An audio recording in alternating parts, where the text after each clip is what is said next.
go ahead and get started. Where are my hose? Scammed out of my hose. Oh yeah. Sorry, it was because I switched to desktop view. I heard it, but I guess you guys didn't hear it. Anyways, I'll play your hose later. Give you a little private hose.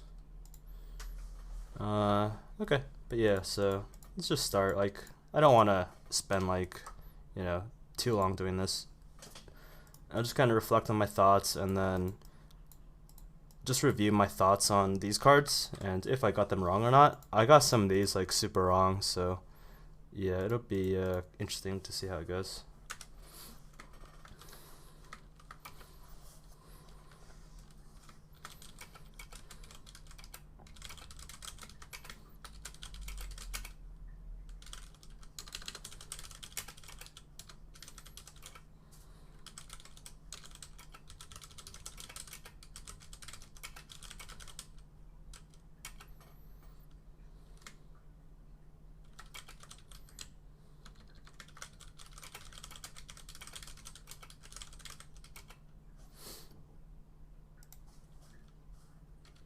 Oh yeah, I think I need to add, dude. Like tier 3 is actually disgusting.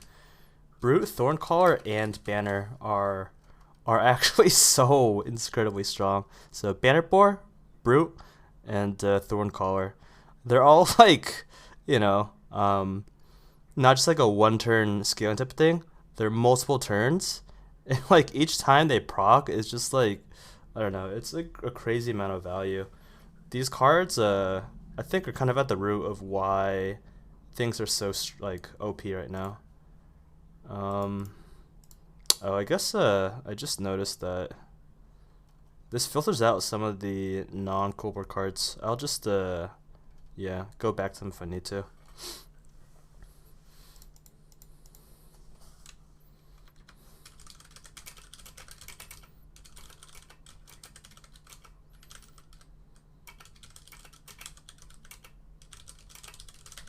And yeah, what I mean by here is like when you get them and you're continuously like abusing them, you do a lot of damage to people. You get to level up, find like the stronger cards, and just in general, like you get that sense of security or cockiness that lets you play a little bit recklessly. He's always playing the hose. Can't be actually barely played for 3 days. Yeah, I played like when I was on the bus and just chilling. But yeah. So yeah, tier 3 insane. So what does this mean? Like,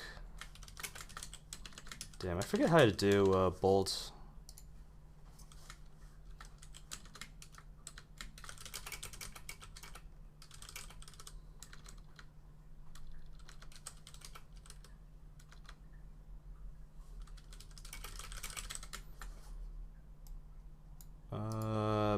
Damn, I forget how to bold this. I guess just do this.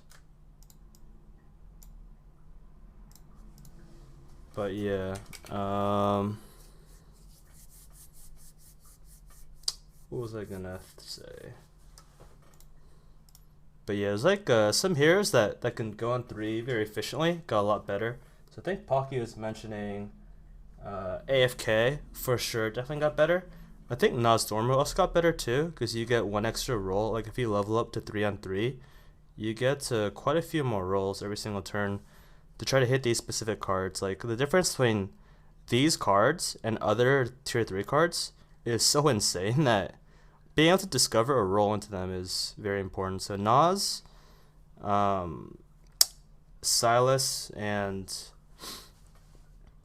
I mean, I guess it's just mainly those two. Silas and Nas, and just heroes that can like level up aggressively without much punishment can do it as well. Like I guess Kael'thas to some extent, Lich King as well, Alakir. But I mean, it's like a limited thing too. Like it's good to go up quickly as well, but I think it's even better to be able to triple into a 6 consistently.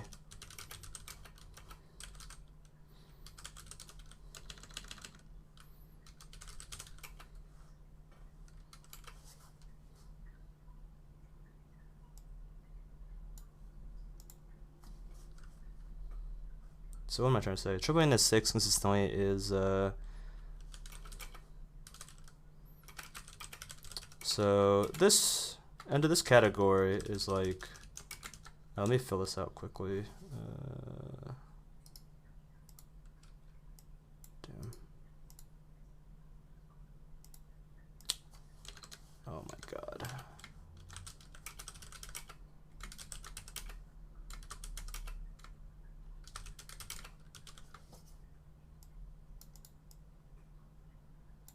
Yeah, I never quite figured this out. Alright.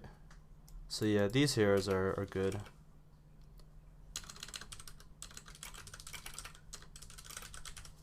And then on the second point, tripling to 6 consistently. So this means that my Ev, Jandis, and I guess like I don't know, like I thought Millhouse would be able to triple into 6 consistently too, but not really. I think I kind of overrated how good Millhouse was. Millhouse seems kind of meh. Hey, it's up Jesseline. And what else got like super improved too? Alright, I'm just gonna add those two for now, and then power leveling up is also just kind of the nuts right now.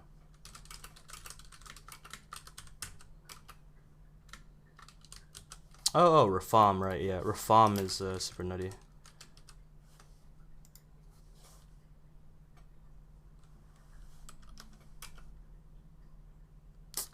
I guess what was her name? Zrella is quite good at this too.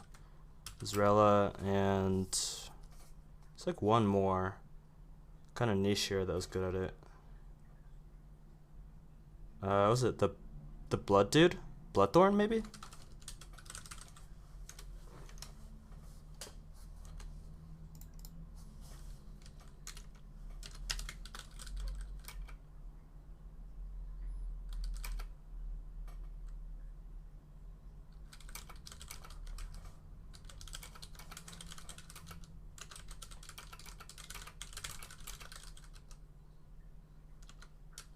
But yeah, it's like, I don't know, the key to like winning in this meta really is just to triple into like either this card, because you get the blood gems super consistently, and there's quite a few cards that fit with it. Not just Agam, which is the main use case I thought, but also Ground Shaker too. Ground Shaker has been underrated for me, and I've seen a lot of good utility out of this card. Couple this like Dynamic Duo, and yeah, like I don't know, this is what makes everything go. This is what makes everything work. But you know, it's a 6 drops. It's kind of hard to get. Like you usually have to just triple into it. Chargo has been good too, but it's more like kind of a tempo card, not really something that wins you games. Like if you get it early, you're never sad. But I think a lot of times where you get offered like Cam Flat Tusk and Charga, if you're in a good enough spot, you should just take Flat Tusk, because you care more about being able to target your blood gems than getting like an even distribution of them every single turn, on most builds at least. There are some cases where, I don't know, you have like Charga and maybe you see like Agam, the one that doubles the effect of blood gems or gives +1/+1. With that combo, like I think, yeah, you definitely want Charga instead, but when you're tripling into stuff, you usually don't see 5s, so it's kind of a moot point. Death Speaker and Elise are in the sounds category too. Yeah. Elise is definitely there too. I'm not sure about Blood Speaker. I'm gonna guess so, yeah. But I will not add that because I have that here for now.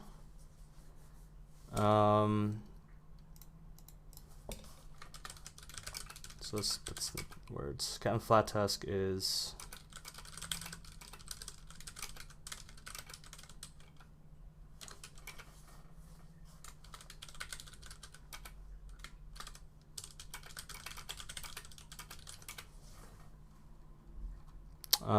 but yeah, like from what I've noticed, the most consistent combo is just like you have your generator and you have your synergy card, right?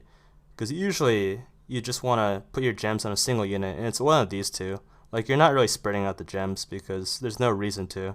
There's going to be one minion that benefits the most, and there's no like cap to it, right? Like there's no cap of after a blood gem is played on this, every like, you know, 3 times a return, you get +1/+1. It's like you always just want to put it on 1 unit. So you need a reliable generator and you need a reliable synergy card.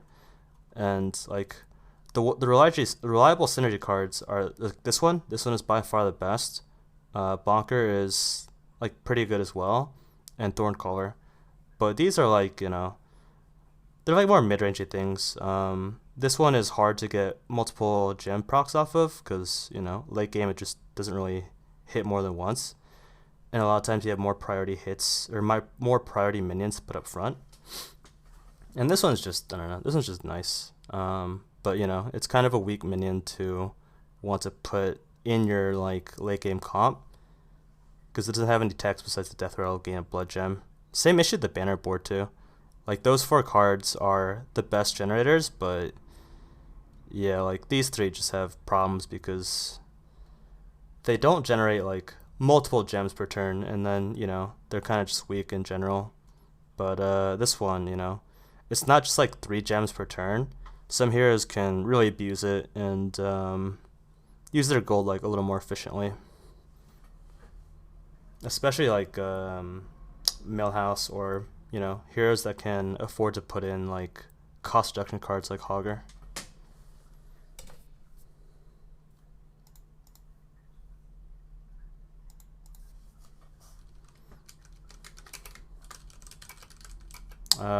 Going into the second point, you want to triple into 6s for Flat Tusk or Chalga, and then having like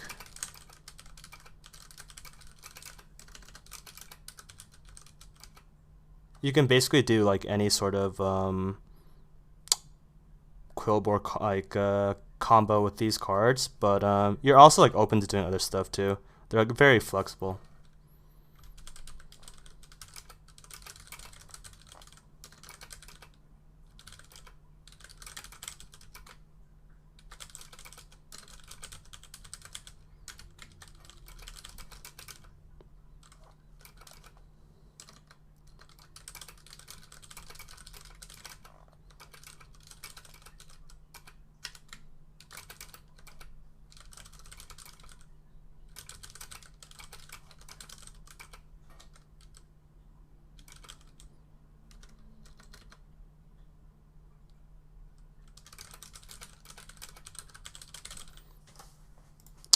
But then yeah, like usually, you're going to 5 or you're going to 6, and you stay like 5. Usually, like you can afford to stay at 5 if you tripled into the 6 and you just play off of it, because like Charlga works with Agam the Boar, and then Flat Tusk works with like anything. And then if you're not like if you don't have these, but you have the ability to go to 6 without much punishment, I usually try to go to 6, but that may be incorrect when people get better at this patch, because they'll be more punishing with like Ground Shaker and like the tier 4 strategies. But for right now, like ideally, the going for first gameplay should be triple into 6 and then just play off your 6. This is called Notion. And then yeah, when you're playing behind, taunt comp isn't nearly as good, but it's still like kind of viable. It just doesn't really get you a good placement.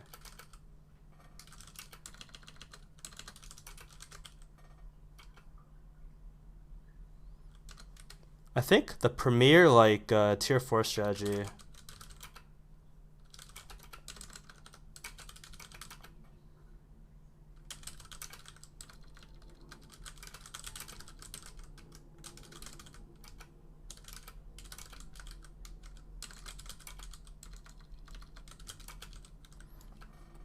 So what I've seen the most success with is you have like one of the generators, you have Bonker or you have Thorncaller, you have Ground Shaker, and you only need like one Ground Shaker because they don't stack. Like you either have one Ground Shaker or you have like a golden Ground Shaker on your board. You never have like 2 Ground Shakers because it doesn't do anything, it just clogs up space.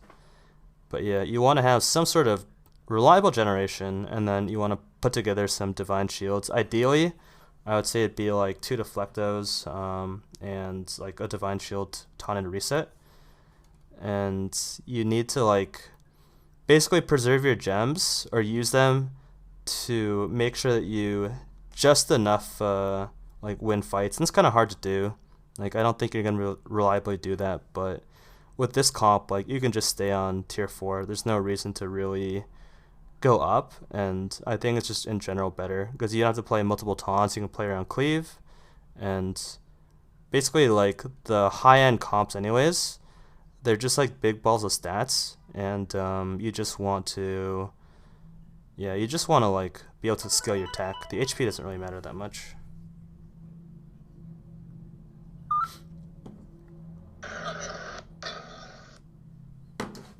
Sorry about that. Yeah, and then the last one is like just play your whatever comp. Like if Bob gives you, jugglers, or if he gives you like, Life A Menagerie or Pirates, you can just play it. Play your like and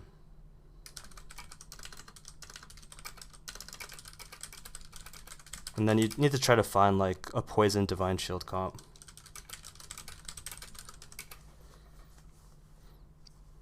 Yeah, I mean the taunt comp, it's not amazing, but it's still playable. Like you'll definitely want to. I'll be publishing this on like my YouTube channel when I make a video off of this. But yeah, I think so. These 3 comps, these are what you should be playing when you're like behind and need to stay tier 4.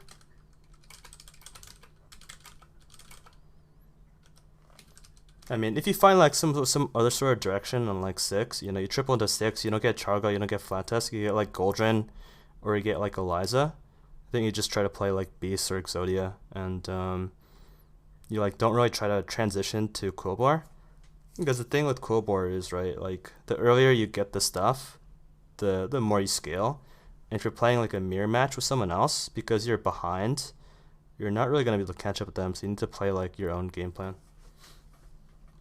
But I mean, I think it's been kind of the case, like honestly most mirror match comps that are stat based.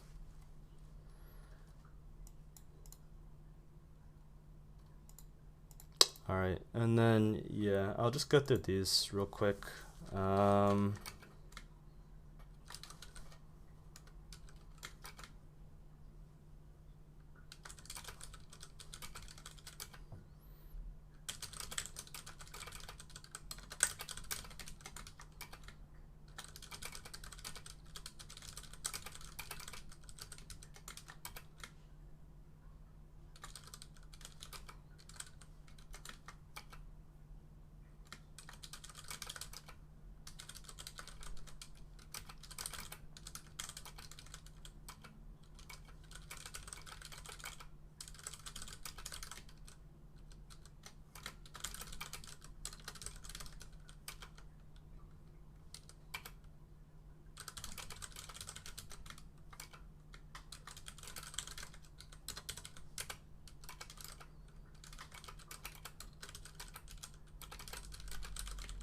Alright, so I don't really have much to say about the 1-drops. I mean, I'm still not really buying them much, like over the econ cards. But you'll buy them. Sometimes you just need gems like the scale. If you need them with Ground Shaker or Agon. And like, usually you're just buying the Relaxer because the Geomancer is just one gem. This is 2 gems. And 2-drops are kind of meh. I don't know. I like overestimated how good Tough Tusk was. Tough Tusk, it's kind of a pain in the ass to sustain it. I have not enjoyed it that much, but you'll still pick it early. On turn 1, you'd buy a Relaxer or Rando 2-3. Oh, I would definitely buy a Relaxer. Yeah. Like if I'm not buying a token, I'm buying one of these blood gem cards. Because a lot of time I'll probably just end up selling and leveling up on 3. It's good to have the gems in hand. Like yeah, if you're not buying great 2-drops, I think you're usually just supposed to level up to 3.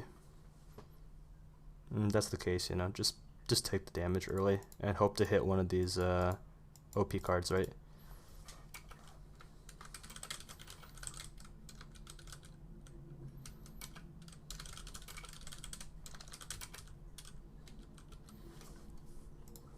But yeah, like all these threes are kind of insane. Necrolite, you're never really like buying it early, but it's so good buying it later when you need to transfer over stats from like Ground Shaker or Bristleback Brute or Bonker.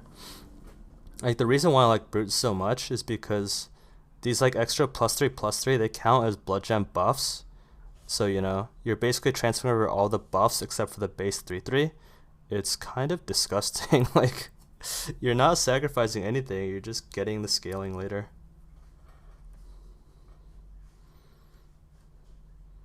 Take the 3/1 over the Echo. I mean, if I'm a hero that wants to stay on tier 2, I'll probably take the Echo. But he's saying like a random 2/3, like, you know, a Murloc or a Dragon. Yeah, Necrolite, it's like amazing utility later. Dynamic Duo, like...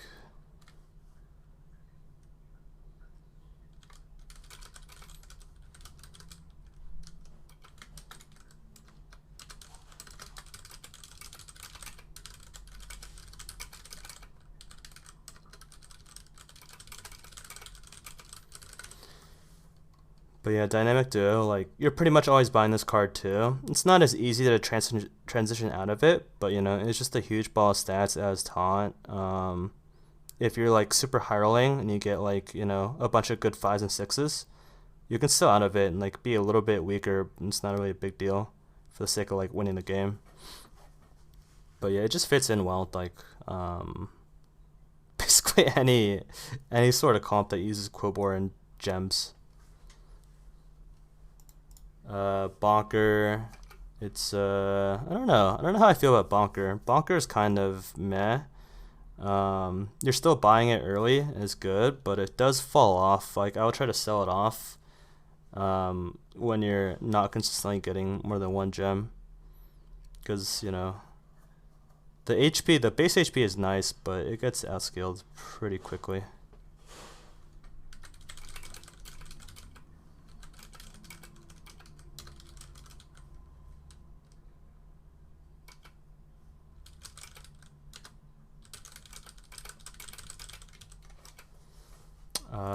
This is like my most underrated card.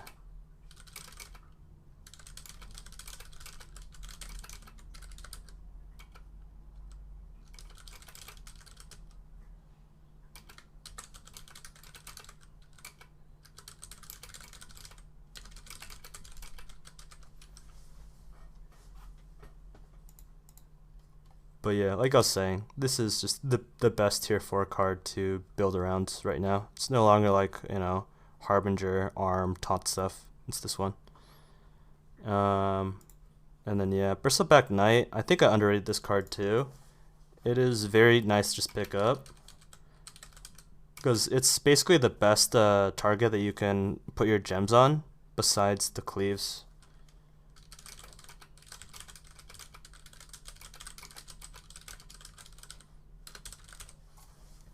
Like I really underestimated how easy it is to get the HP on this an attack on this super high, and just having like a 1 minion deflecto is so nice. The Wind Fairy helps a lot too, definitely. Just like, man, Quilboars are kind of disgusting because unlike Elementals that came out, Elementals are kind of weak to poison, because you know there's only Wildfire Elemental and Crackling Cyclone. Quilboar has like Bristleback Brew, and it has like Tough Tusk, and then it just has like the ability to make a lot of big cleaves right out of nowhere. Like you have access to all the other Divine Shield cards that aren't even in this class, and it just has 2 Divine Shields itself. It's yeah, not as weak to poison, but people aren't really playing around poison as much, so yeah, it's just kind of crazy. Pumbaa and Prophet. Yeah, I talked about Prophet. It's just not on here. Prophet is just, you know, gets by immediately. You toss it like, you know, it's one of the first things to go because it's really not doing much. Agam. I underrated this one too.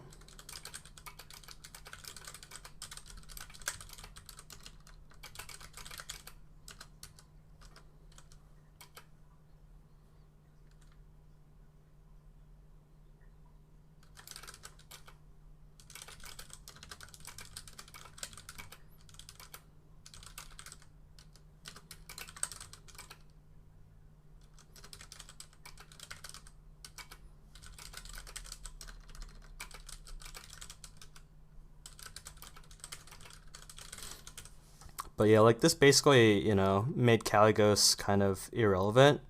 Because like Caligos needs another tier 6 card for it to be good, right? It needs like Nadina, so you have shields and everything. With Agam, if you just triple into it and you have like a gem generator already, you just like spend time to get the good combat units, which are basically all on like tier 4. There's like two that are on tier 5 or tier 6, Berserk Knight and Reaper. You just find like the super good combat minions, and then you just farm it up. And then yeah, the other thing is Agamem. If you guys don't know it, it's I don't really want to go into it, but it's like a 5-star 5/5. Every single blood gem gives like +1/+1 more, so that one I don't know, it's alright. You basically just temporarily have it as like as a way to use your gems a little more efficiently, or you couple with Charga.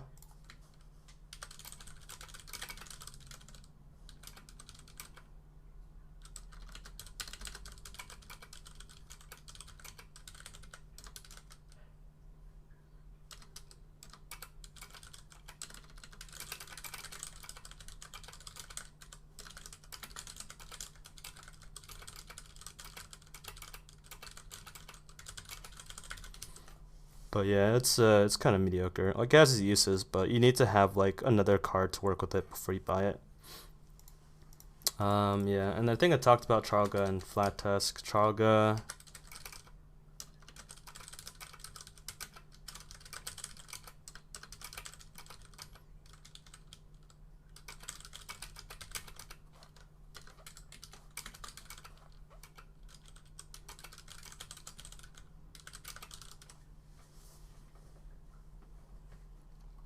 But yeah, I think that's about it. So how long did we go here? I guess we had like probably half an hour. That's fine with me. So yeah, it's kind of all I want to cover because again I don't want to go over this too quickly. And then I will post these notes and this recording on YouTube.